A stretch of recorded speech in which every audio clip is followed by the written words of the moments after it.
সপোনৰ দেৱাল। এই সপোন দেখিছিল পাকিস্তানৰ ৰয়েল ভেৰিণ্ট নামৰ এজন যুৱকে 2016 চনৰ ফেব্ৰুৱাৰী মাহত। তেওঁৰ একমাত্ৰ উদ্দেশ্য আছিল দৰিদ্ৰ আৰু ভোকাতুৰ মানুহৰ জীৱন সংগ্ৰামৰ যুঁজখনত সহায়ক হোৱা। কিন্তু প্ৰয়োজনীয় সামাজিক সমৰ্থন আৰু অৰ্থৰ অভাৱত ই কেইবছৰো সফলতাৰ মুখ দেখা নাছিল।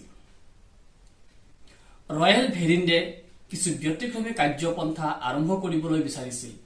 তেওঁ বিচাৰিছিল এনে এটা ধাৰণাৰ জন্ম দিবলৈ য'ত অজস্ৰ ধনৰ প্ৰয়োজন নহ'ব, কিন্তু জনসাধাৰণৰ কল্যাণো হ'ব।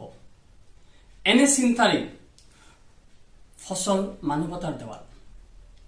ভেৰিণ্ডে প্ৰথমতে সুচল ঠাইত থকা এখন দেৱাল নিৰ্বাচন কৰি লৈছিল। প্ৰথম অৱস্থাত ইয়াত কাপোৰ, আচবাব আদিহে